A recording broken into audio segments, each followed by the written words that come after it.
12वीं कक्षा राजनीति विज्ञान का अगला चैप्टर अंतर्राष्ट्रीय संगठन की हम शुरुआत करते हैं और ये बहुत इम्पोर्टेंट चैप्टर है और इसको आप ध्यान से सुनें, इसके नोट्स बनाएं और एग्ज़ाम के लिए फाइनल तौर पे आप तैयारी करना शुरू कर दें क्योंकि प्री बोर्ड और बोर्ड अब ज़्यादा दूर नहीं है।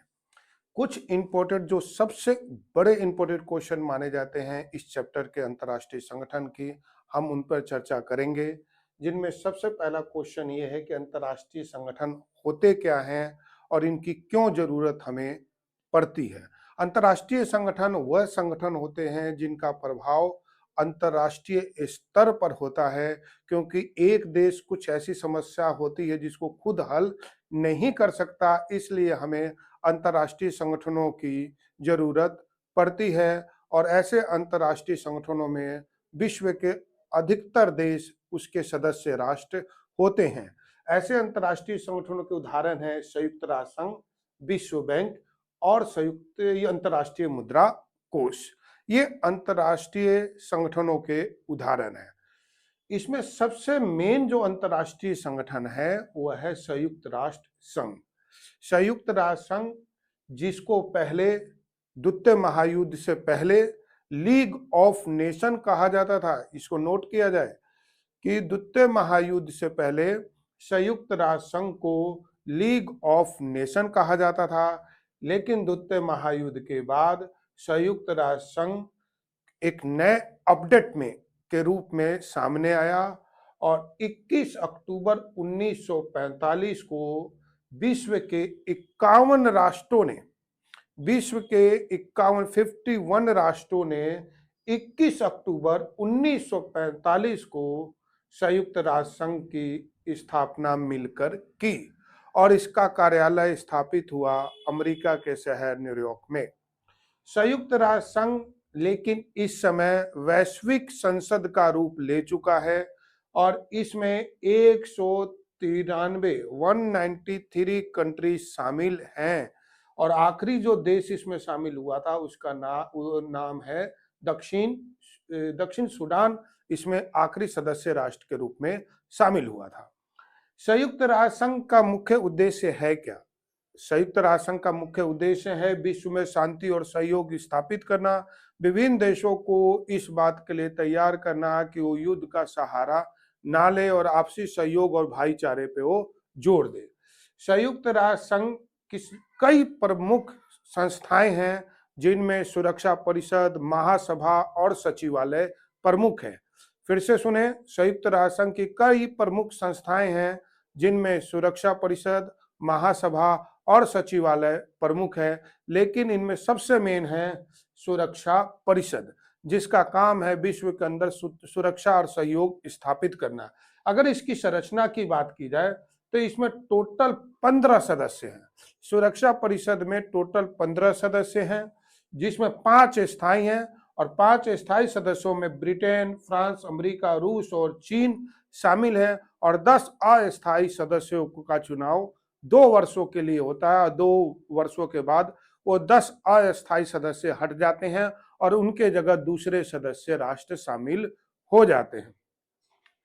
सुरक्षा परिषद की जो आपने संरचना देखी उसमें आपने एक चीज नोट किया होगा कि 1945 में जब संयुक्त राष्ट्र संघ बना तब भी सुरक्षा परिषद में टोटल सदस्यों की संख्या 15 थी, जिसमें 5 स्थायी थे। और अब 80 साल बाद भी जब दुनिया की परिस्थितियां, घटनाएं इतनी बदल चुकी है, तब भी सुरक्षा परिषद में स्थायी सदस्यों की संख्या जिनको वीटो प्राप्त है सिर्फ 5 ही है, सिर्फ 5। और यही संयुक्त राष्ट्र संघ की प्रासंगिकता को कम करता है। समय और परिस्थितियों के अनुसार व्यक्ति हो, संस्था हो, देश हो, अगर अपने आप को नहीं बदलता तो उसकी प्रासंगिकता, उसके मूल्य कम हो जाते हैं। और यही कारण है कि संयुक्त राष्ट्र संघ के सुरक्षा परिषद में सुधार की जरूरत है और इस सुधार के लिए जो प्रक्रिया है वो 1990 के दशक से ही मांग उठने लगी है। संयुक्त राष्ट्र संघ के अगर सुरक्षा परिषद में सुधार हो तो सबसे पहले सुधार है कि जरूरत यहाँ पे आ जाती है कि जो 5 स्थायी सदस्य हैं उनकी संख्या बढ़ाई जानी चाहिए। और फिर ये सवाल उठेगा कि अगर 5 स्थायी सदस्यों की संख्या बढ़ाई जाती है तो कौन से देश हैं जो इसके सुरक्षा परिषद में 5 स्थायी सदस्यों के संख्या में और बढ़ोतरी करने के लिए लायक हैं। उनमें सबसे मेन जो देश है उसका नाम है हमारा देश भारत। भारत को सुरक्षा परिषद के स्थायी सदस्यता के रूप में सदस्यता मिलनी ही चाहिए। आखिर क्यों? तो भारत दुनिया का सर्वाधिक जनसंख्या वाला देश है, पहली चीज। नंबर 2, भारत दुनिया का सबसे बड़ा लोकतांत्रिक देश है। भारत विकासशील देशों का नेता है। भारत की चौथी बड़ी अर्थव्यवस्था है, चौथी बड़ी सेना है, और भारत ने G20 और उससे पहले गुट निरपेक्षता जैसे बड़े अंतर्राष्ट्रीय सम्मेलन करवा चुका है। यही नहीं, भारत के कई गणमान्य व्यक्ति संयुक्त राष्ट्र संघ के ऊंचे पदों पे भी काम कर चुके हैं। इसलिए वो भारत दुनिया का पहला देश है, जब सुरक्षा परिषद में अगर सुधार होता है, संयुक्त राष्ट्र संघ में सुधार होता है, तो भारत स्थायी सदस्यता लेने के सारे गुण अपने पास रखता है। अगला अब ये क्वेश्चन ये आ जाता है कि सुरक्षा परिषद में सुधार, जो हम ये प्रक्रिया यहां से जो शुरू कर रहे हैं, वो प्रक्रिया यहां तक के क्वेश्चनों में आ जाती है कि संयुक्त राष्ट्र संघ में सुधार क्या सुरक्षा परिषद में सुधार है, या सुरक्षा परिषद में जो सुधार है वो संयुक्त राष्ट्र संघ में सुधार है। तो बिल्कुल संयुक्त राष्ट्र संघ में इस समय सुधार होना चाहिए, और ये मांग सिर्फ भारत के तरफ से नहीं, दुनिया के विभिन्न देशों के तरफ से उठने लगी है। संयुक्त राष्ट्र संघ के अगर सुधार हो तो सबसे पहले उसके सुरक्षा परिषद में सुधार होना चाहिए, और 5 स्थायी सदस्यों की संख्या 15 कर देनी चाहिए, और उन 15 में जर्मनी, भारत, जापान जैसे देशों को शामिल किया जाना चाहिए। अस्थायी सदस्यों की संख्या भी जो 10 है उसकी भी संख्या बढ़ा देनी चाहिए।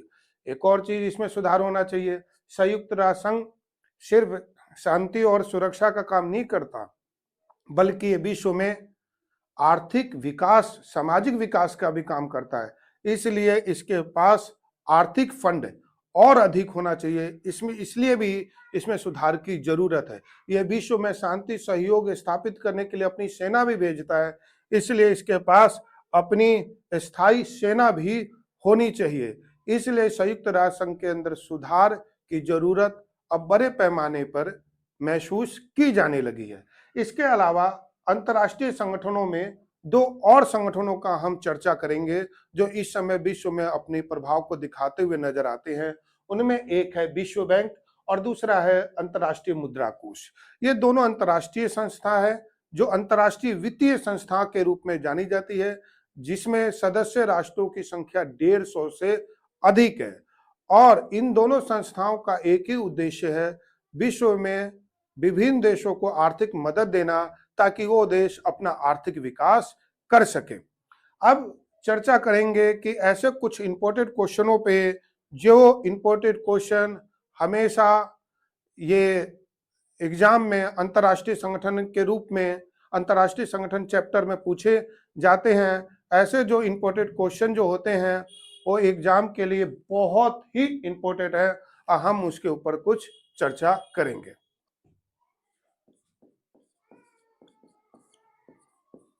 सुरक्षा परिषद में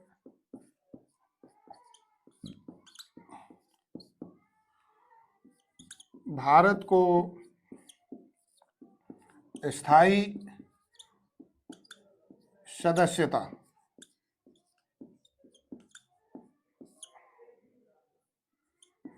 क्यों मिलनी चाहिए?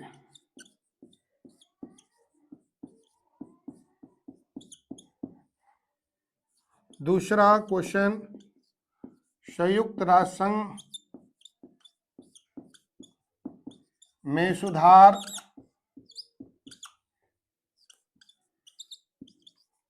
सुरक्षा परिषद में सुधार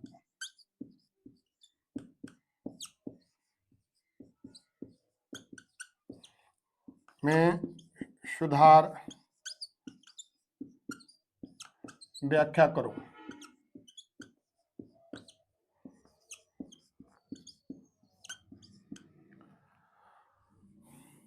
तीसरा,